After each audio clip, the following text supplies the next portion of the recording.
Hey everybody, happy whatever day it is that you are listening to this, and welcome to some more math. Yay! We're starting the new unit today on absolute value. So remember, guys, absolute value. Usually you see that just with the two straight lines, right? And they put stuff inside those two straight lines, kind of like parentheses, but they're not parentheses, right? And basically, what absolute value is saying is it is just talking about the distance from zero. Okay? So, when we talk about the distance from zero, like say we're on a number line right here, here is zero. And we got 1, 2, 3. And so we got -1, -2, -3. Okay, so there's our number line. And we are wanting to figure out if we are saying we want to know what the absolute value of, let's say, 3 is, right? We want to figure out how far away 3 is from 0. And it is 1, 2, 3 spots, right? So the absolute value would just be 3 because it's 3 spots away. Not too tough, right? Let's say I want to find the absolute value of -3. Well, here's -3, right? It is 1, 2, 3 spots away. So it would also be 3. Notice both of them have the same absolute value. They're two different numbers, but they have the same absolute value. Well, you might want to ask, like, why does -3 not have an absolute value of -3? Because it's 3 spots in the negative direction. We are talking about distance, and distance cannot be negative, right? If I go on a trip to St. George, it's like 300 miles away, right? So if I go to St. George, I traveled 300 miles. If I come back, did I all of a sudden travel 0 miles? Did going there and coming back cancel out the distance I traveled? No. I go 300 miles there, 300 miles back. I traveled 600 miles. Distance is always expressed with positive numbers. You can't have a negative distance, right? I can't go negative distance. I'm always traveling at some kind of distance. So that's why we have basically two answers that have the same absolute value. Now let's apply that to an equation.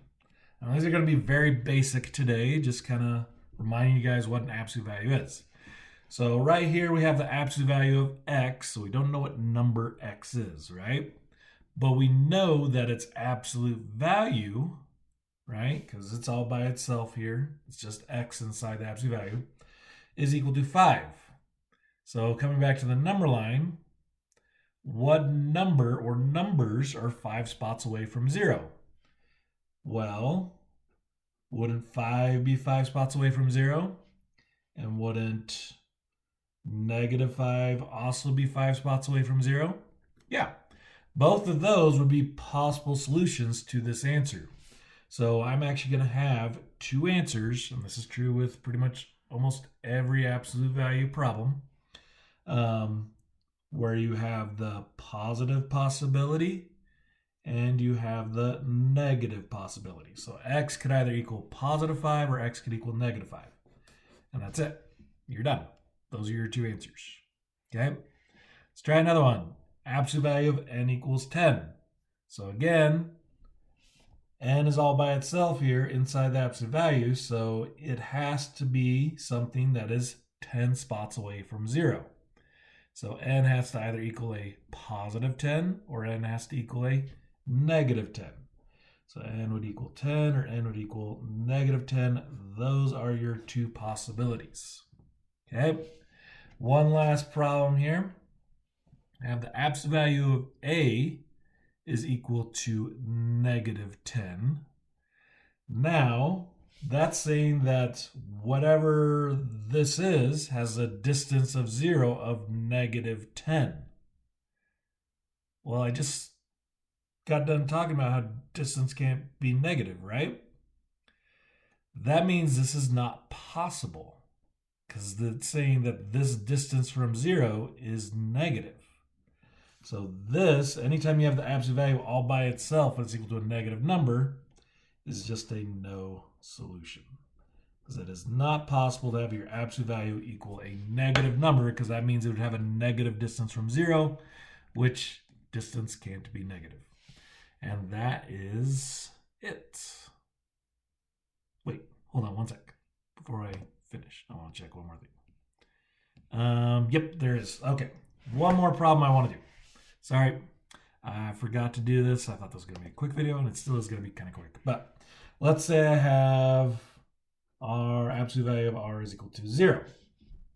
Okay, well, these all had two solutions, right? If it was equal to a negative number, it had no solution. Well, 0 is going to be a special type of solution too, right?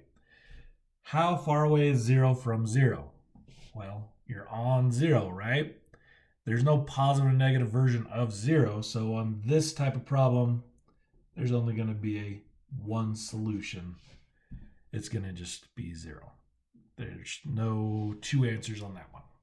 Okay, but for the most part, you get two answers or a no solution, or you might end up with a one solution there. And that is a very simple absolute value equation day.